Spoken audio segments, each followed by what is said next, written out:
I forgot my question came Another back. question. My question came back, and then you asked me that question. And I forgot my question again. No.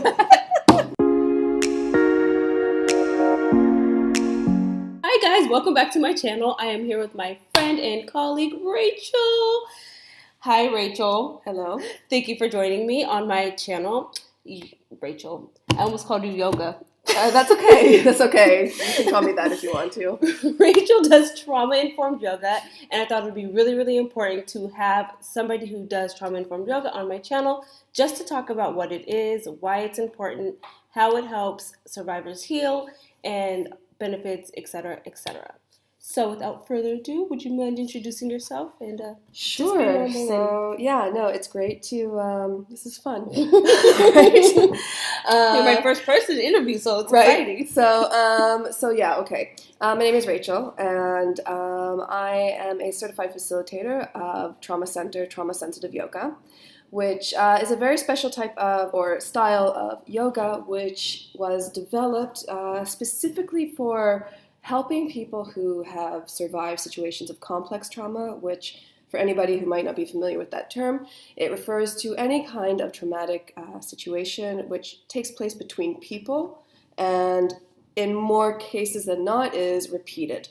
So things like abuse, neglect, repeated assault, all those kinds of things we're talking about because they have a very I don't know if specific is the right word, but it really impacts a person's body and how they feel in their body and their relationship they have with their body. And not only that, but the relationship they have with other people, how they feel about their general sense of safety in the world, and then the world itself, whether it's a good place, whether people can be trusted, all of those kinds of things. So trauma-centered, trauma-sensitive yoga, otherwise known as TCTSY, the short form. But you said it really fast. So. I did. I get used to it because it's just, you need to. So it was developed to help address those things, which I guess we'll talk about more specifically. Yes, definitely. Because it was discovered that, there's this misconception that all yoga, by virtue of being yoga, is trauma sensitive, and unfortunately, it's not the case because trauma is something that it's psychophysiological, and it's so all-encompassing, so many different domains in life that in order for yoga to really be trauma sensitive and to address the body-based and non-cognitive issues of trauma.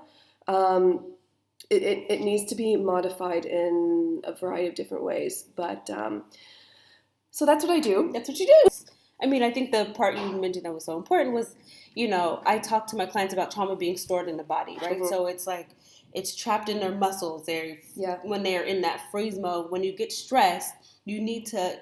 The typical stress response is like you go up and then you come down, right? But it's like they go up and then they kind of freeze here, and then they go back up again because something else happens, and so they kind of get trapped in this mode of like freeze, literally freezing, and they need to kind of go through those movements to kind of release that energy. And in yoga, it's really wonderful to be able to kind of feel the way your body moves, but typically a yoga teacher will come over, they'll see you maybe doing something incorrectly, right? Put that in quotes, and then they gently touch you, and then it's, oh my God, you're having a flashback. And so being able to have somebody who knows not to go up and just like touch somebody, or even like when you're doing like I think it's vinyasa, right? I haven't done yoga in so long. That's okay. When you lay on your back, right? Yeah, shavasana, I love that's my favorite part, but it's so hard if you're feeling unsafe or uncomfortable to do something like that. And that's like one of my favorite ways to end yoga when I did it. And it is for a lot of people, but I mean, the thing particularly with shavasana is that it relates to a sense of being immobilized. Yeah. Which, referring to what you were saying about, you're here and then you go up and then you come down again, there is a very big aspect of like being stuck in conditions that relate to something in the past or an experience in the past. And so when you're placed in some kind of a yoga form or posture or whatever, and you can't get out of it, or someone is telling you you're doing it wrong, or you need to do it this way, or I don't know. There's a ton of different, possible triggers. Maybe the lights are off. Maybe there's music. Maybe there's sounds. Maybe there's smells. Maybe there's all these kinds of things. Oh my God, You can see people half dressed around you, hearing people breathing. All of these things are very, very triggering for people. And so at the end, when you're meant to have, again, this concept of what you're meant to have, what you're meant to feel, not really giving space for differing experiences within that. Right. When you're meant to have this wonderful, relaxing, deeply, therapeutic, like deep relaxation at the end, and yet you are feeling incredibly, incredibly activated because it is a physical, implicit reminder of something you've experienced perhaps more than once. Exactly. It doesn't just not help, it's damaging because we get into the area of becoming re-traumatized. Yes. And it's also important to note that, like, I think part of the issue within the yoga world right now, and I don't want this to sound like I'm criticizing other yoga teachers or anything. It's okay. I criticize CBT people all the time, so no, but really, I mean, criticize everybody on here. It's just a field of knowledge that is not yet really broken out into the mainstream of yoga teaching right now, and that's no one's fault. It's just the way it is because trauma is so mysterious, for lack of a better word, in terms of how to identify it and how to address it. Right. But it goes beyond just, minimizing triggers and things that may exist in yoga in a more traditional environment.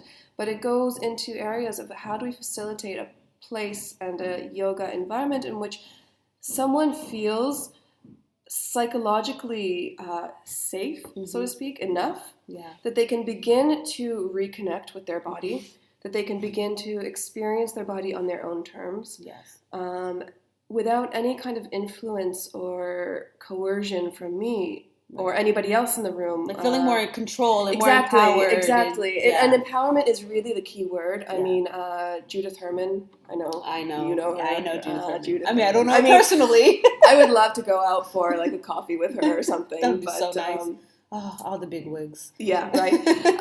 Anyway, she, for anybody who doesn't know her, she pretty much revolutionized how trauma is viewed today and how it's treated. And she came up with the whole concept of complex trauma through working with children and women who had been in various different abusive relationships. And empowerment of the survivor is so key. If you think of trauma as being something, you can say it's the absence of power and the complete absence of choice and the ability to help yourself. The answer, whether it's in a yoga situation or a therapy situation, is that the person in question needs to be empowered with their own sense of control, whether it be over their therapeutic process or their body. Yes.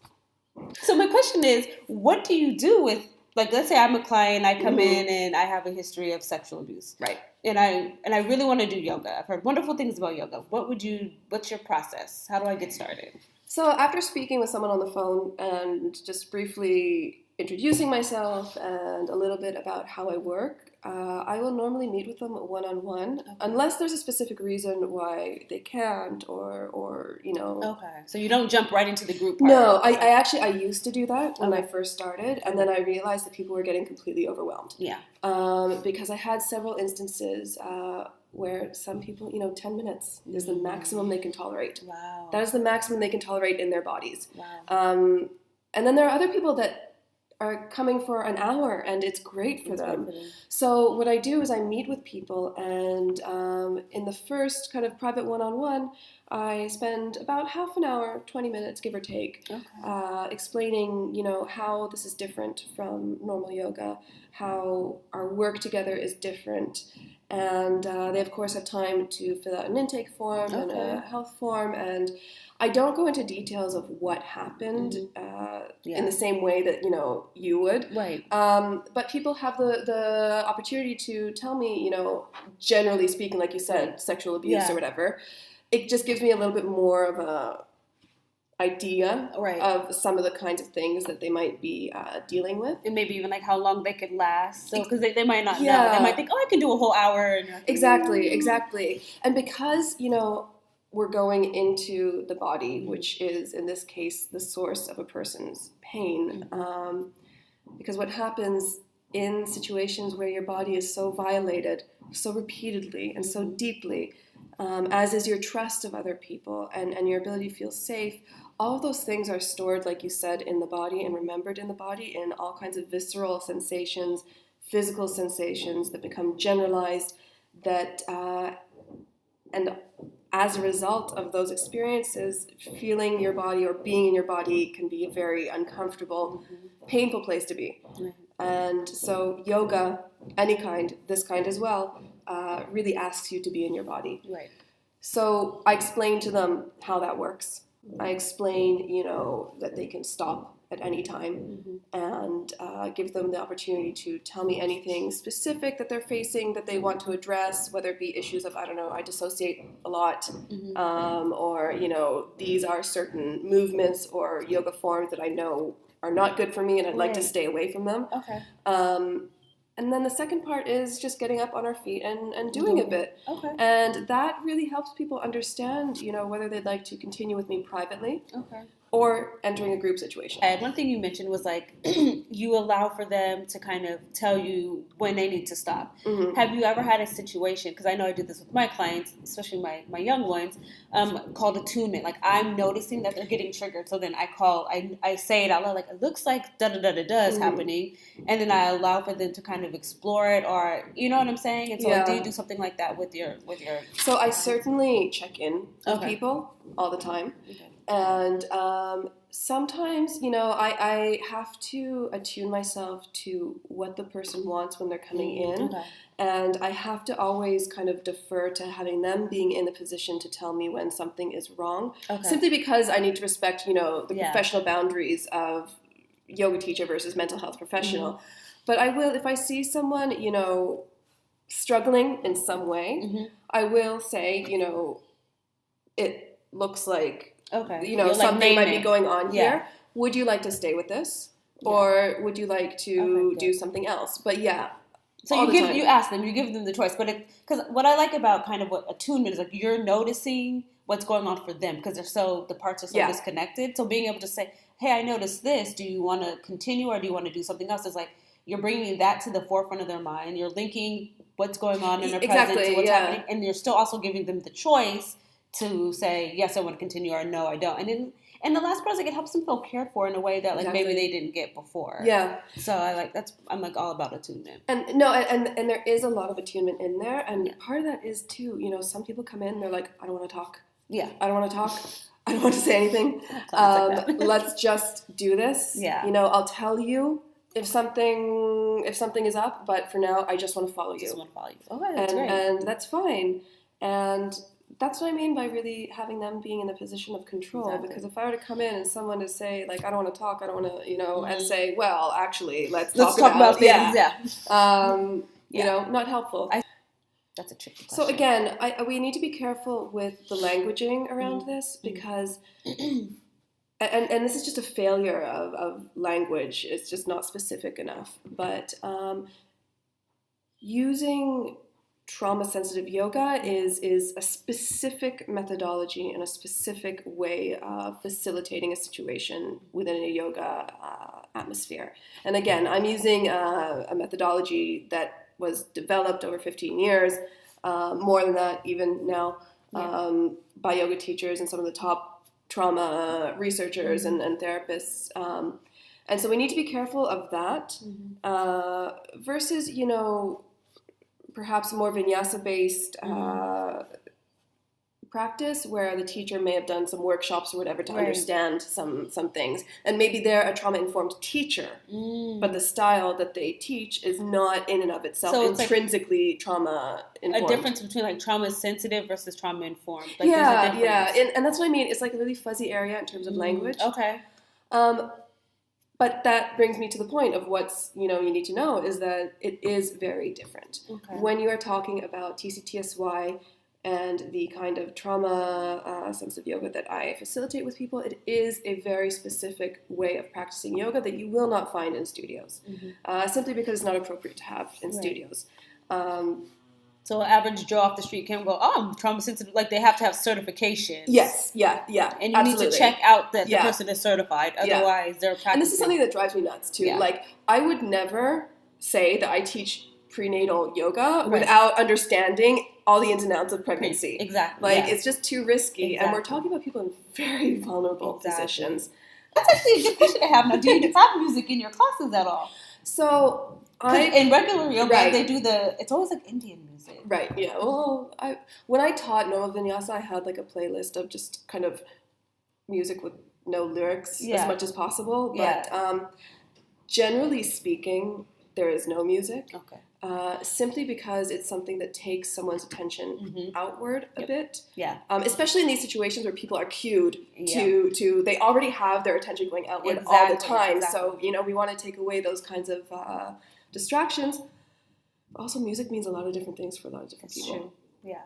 And songs have associations, words have associations, different types of beats, different types of sounds have associations, and we want people to be here and now. We want people to be in a situation where they're experiencing their body, whatever that experience is, so long as it's not influenced by external factors. Okay. And music can be that. It can do that. Okay. That's a question for you is like, if someone were to come in and say, I was doing, I don't know, excuse me. Yeah.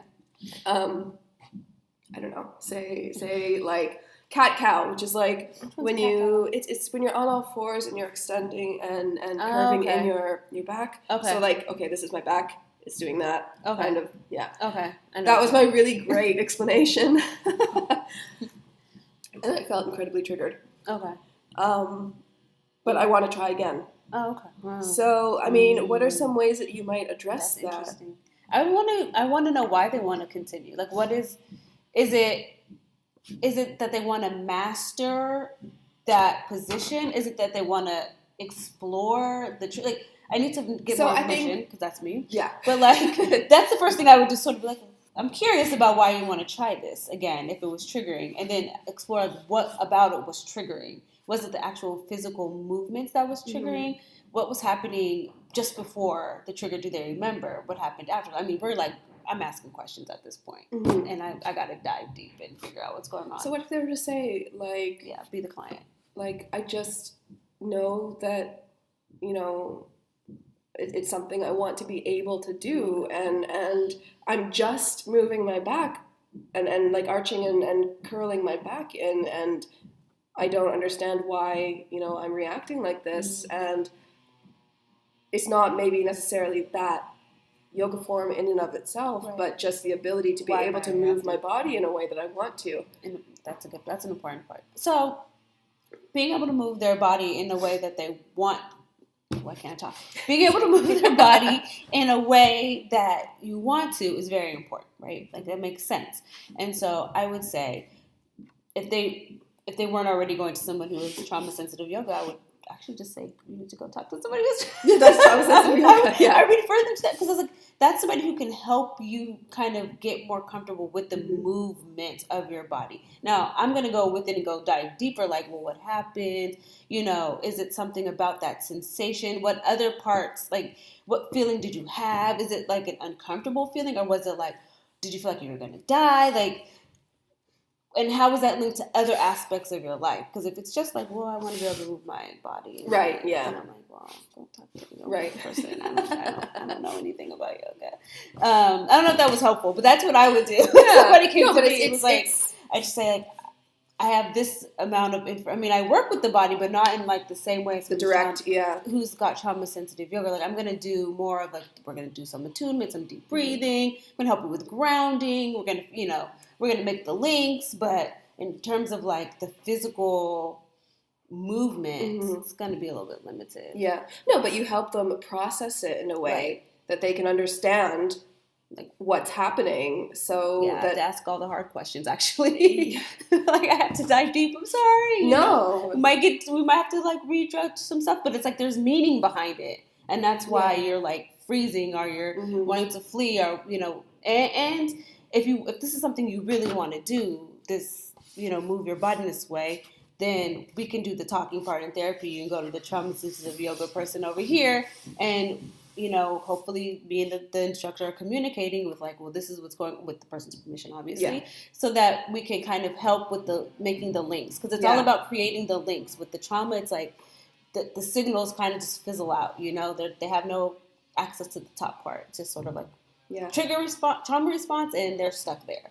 So it's like we got to make the links when they're not in a traumatized state, or when they're in a safe environment and they're being traumatized, that there's somebody safe to kind of help pull them out. And it's like, okay, we're moving through this. We're like completing that action that didn't get completed before. Yeah. So that's my thoughts. I think it would be fun for Rachel to show an example of what she would do in trauma-sensitive yoga. Yeah? Are you ready? Sure. Cool. So what are we going to do? So, okay, this is just a taster of some of the things that we would do together. So what you'll notice is that there's lots of invitations given. Every single cue is an invitation. Okay. Lots of different choices for ways that you can adjust yourself. Mm-hmm. And I'll be giving you, excuse me, I'm just getting over a bad cough. You'll also be getting a lot of different cues for different sensations you might be feeling in your body. Okay. And this is part of, it's a big topic. I don't want to get into a big description of it right now, so maybe I'll save this for part 2. Okay. But we'll do a part 2. We'll do a part 2. But it's all part of the greater work of understanding your body and reconnecting with your body and a lot of the different body-based non-cognitive issues. So what is this called? What are we doing? What are we doing in terms of physically? I feel like you told me and I forgot. We're doing yoga. That's what we're doing. I swear I'm a therapist. I swear. Listen. What are we doing again? Okay. Yes. Okay. So does this one have a name or the form that we're doing? Yeah. Okay. Well, first of all right. Correct me.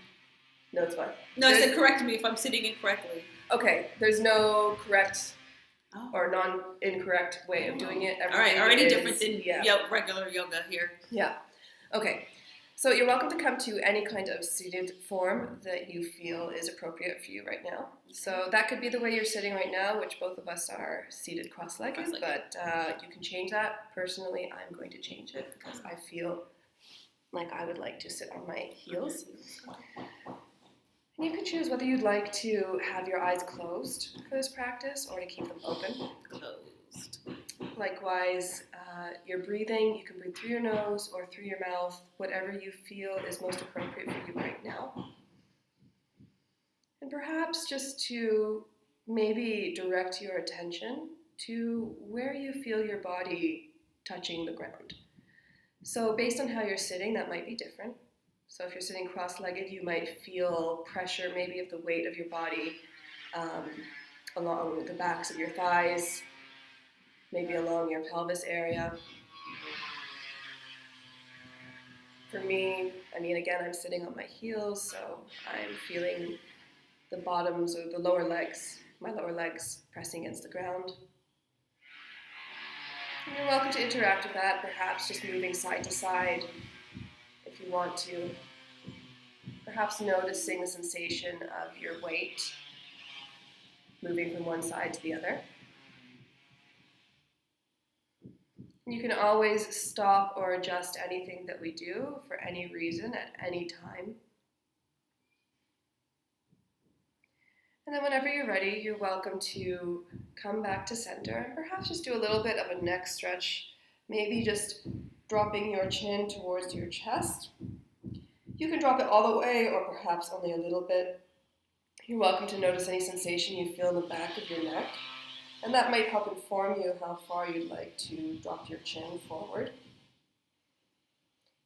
Feel free to remain here, or if you choose to, you can interlace your fingers behind your head, maybe adding a little weight to your head.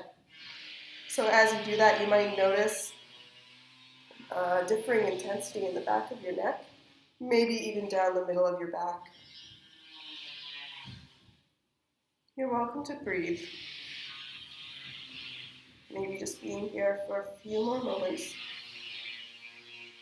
And then whenever you're ready, you're welcome to come back up to center, perhaps dropping your hands to the side. And then you're invited to come onto your knees and your ankles. So to stay lifted like this if you choose to. If you like, you're welcome to come into a resting child form. However, we have several different ways that we can do this, and you can choose how you'd like to. You can decide whether you'd like your knees together, or if you'd like some space between them. I'm doing this one. Yeah. You can choose whether you'd like to have your hands perhaps in front of you on the ground, maybe lifted and looking forward. Or you can choose to have your forehead on the ground, and if so, there's also the option of having your hands by your sides, on either side of your hips. So all those different options will feel different. You're welcome to perhaps bring your awareness to your hips area or your lower back, maybe noticing anything that you feel there. Likewise, if you've chosen to have your head on the ground, you may notice the weight or the pressure of your head through your forehead.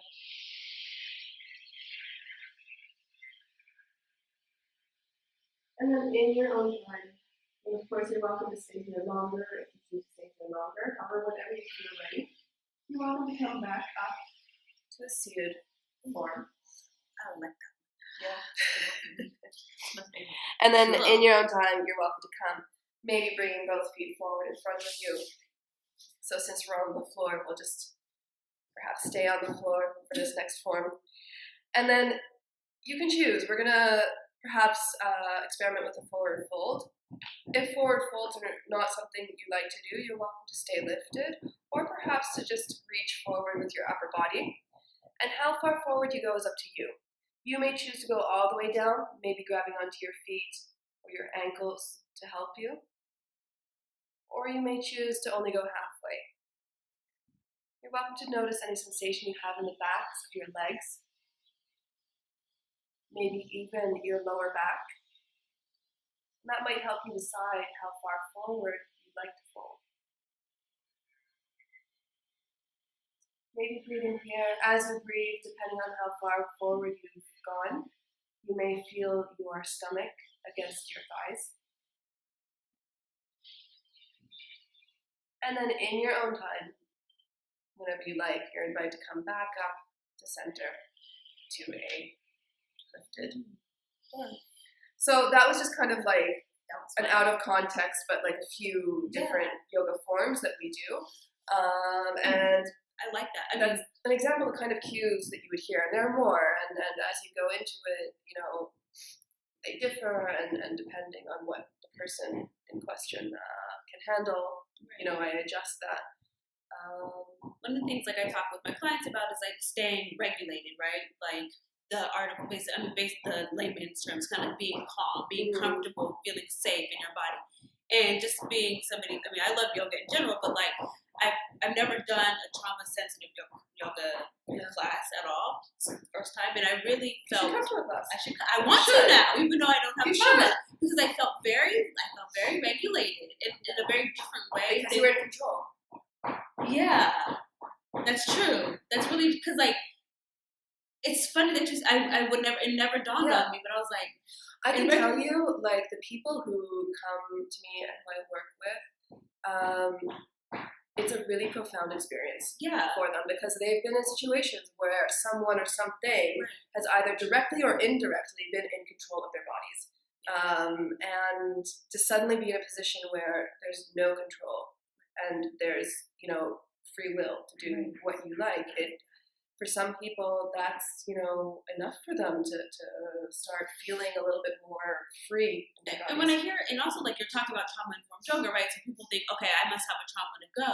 But really, like, first off, trauma is it's a huge thing. It's also very subjective. So what one person might experience as a trauma, another person might not. Like, it's very subjective. It's so dependent on so many factors. Exactly. It's your own perception. But what I tell people is, like, if you've ever felt like powerless, out of control, shame, guilt, helpless, any of those things because of an experience or multiple experiences, then you've got trauma.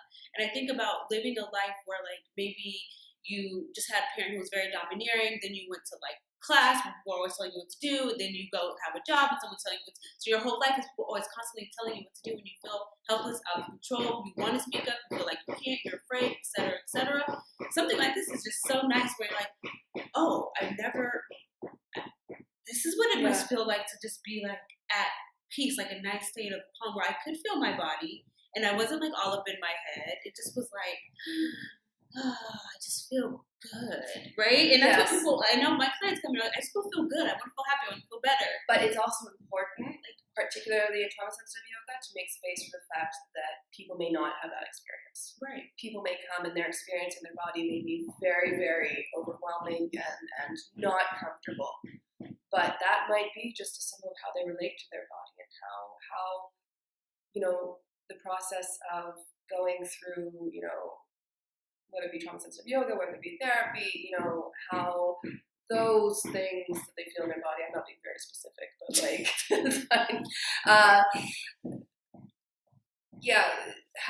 how they struggle sometimes is something that needs to be made, Well, and like my clients come to me because they just want to feel better, and I'm thinking to myself, even if at the start you feel crappy with something like trauma-sensitive yoga, like the goal is to help them feel better in their body. So like even if the first session or the 50th they're still struggling with it, the ultimate like goal is to like feel better in their body. Yes, or to feel at some degree like their body is not their enemy. Yeah. Or their body is not, like they're not estranged from their body. Right. Where a person will fall along that line, whether they, are just okay with having a body. Because so many people want to just like not feel this. Yeah. And whether they, take a step to befriending their body. Yeah. And whether they see their body as a resource. And those are just like so many different things. And so many people will be so many different places along that path that you need to make space for all of those. What I was thinking too as you're talking is like helping the person define what it is that they want and moving them towards that goal. Like that's what I do with my clients. It's what do you? That's why I say it's your individual story. Let's take out everybody else. Like, what is it that you want? You like it's the focus on you. Yeah. Like whatever that means for you. Exactly. That's what we want you to be at. It's whatever. The piece or whatever description you want to put attached to it that works for you, not what works for somebody else. Right. That's the, no strings attached. Exactly. That's like that's why I jump back because it's like we're saying the same thing. Cool. Well, thank you so much, Rachel. Where can folks find you? So shout out your details and also write them in. Yeah, that'd be great. So I have a website both in English and in Hebrew. Oh yeah, sorry, Oren is real. In case you don't know, I don't know why you wouldn't know that, but it's okay. I work primarily in Tel Aviv, but in the future I'm looking at expanding out perhaps to other places as well. Jerusalem would be good. Yeah. Lots of trauma there. Just saying. So you can find more information about me and where I work and how I work and also contact information on my website, which is www.yogaregisha.co.il. It's in English and in Hebrew.